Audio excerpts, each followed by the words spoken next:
Square root निकालने की इस ट्रिक को समझने से पहले आपको एक बात समझनी होगी। मान लीजिए हमें 576 का स्क्वायर रूट फाइंड करना है, तो मैंने आपसे ये कहा कि इसका आंसर जो भी हो, उस आंसर की लास्ट डिजिट या तो 4 या फिर 6 होगी। आप कहेंगे कैसे? तो समझिए इसको। हमें पता है 4 का स्क्वायर 16 होता है और 6 का स्क्वायर 36 होता है। आप देख पा रहे होंगे दोनों के लास्ट में 6 आया है और हमारे क्वेश्चन की भी लास्ट डिजिट 6 ही है। और इसके अलावा अगर आप किसी भी नंबर का स्क्वायर करते हैं तो लास्ट में 6 नहीं आएगा। सिर्फ इन दोनों नंबर्स का स्क्वायर करने पर ही लास्ट में 6 आता है, इसीलिए मैंने ऐसा बोला। आप इस टेबल को देखिए, इससे आपको ये पता चल जाएगा कि स्क्वायर रूट निकालते समय हमारी लास्ट डिजिट क्या होगी।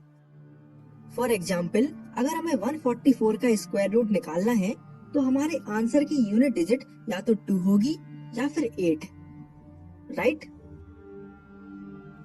आई होप आप इस चीज को समझ पा रहे हैं।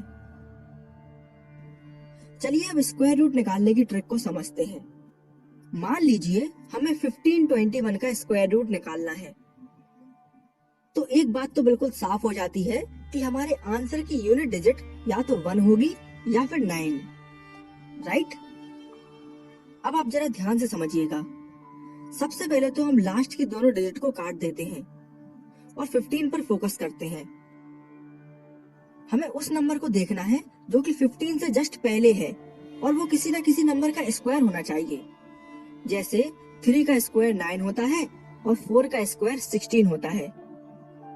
अब क्योंकि 16 तो 15 से ज्यादा है, तो ऑब्वियस सी बात है हमें 9 को कंसीडर करेंगे और 9 3 का स्क्वायर होता है, तो हमारी पहली डिजिट यहाँ से निकल के आ जाएगी 3। अब या तो हमारा आंसर 31 होगा या फिर 39। अब इस चीज को कैसे डिसाइड करेंगे उसको समझिए। हम क्या करेंगे, हम 3 को उसके अगले नंबर यानी 4 से मल्टीप्लाई कर देंगे तो आएगा 12। अब क्योंकि 12 15 से छोटा है, इसीलिए हम बड़ी डिजिट को कंसीडर करेंगे यानी 9 को। अगर हमारा आंसर 15 से बड़ा आता तो हम छोटे डिजिट को कंसीडर करते यानी 1 को। तो इस केस में हमारा फाइनल आंसर बनेगा 39। हम और कुछ एग्जाम्पल से इसको समझते हैं। मान लीजिए हमें 729 का स्क्वायर रूट फाइंड करना है। अब क्योंकि इसके लास्ट में 9 है, तो हमारे आंसर की यूनिट डिजिट या तो 3 आएगी या फिर 7, राइट? अब अगला स्टेप ये है कि हमें लास्ट के दोनों नंबर को कट कर देना है और 7 पर फोकस करना है। 7 जो है वो 2 के स्क्वायर यानी 4 और 3 के स्क्वायर यानी 9 के बीच में आता है। हमें उस नंबर को देखना है जो कि 7 से कम है। अब 9 तो 7 से ज्यादा है, तो ऑब्वियस सी बात है हम 4 को कंसीडर करेंगे और 4 जो है वो 2 का स्क्वायर होता है, तो हमारे आंसर की पहली डिजिट तो हो जाएगी 2।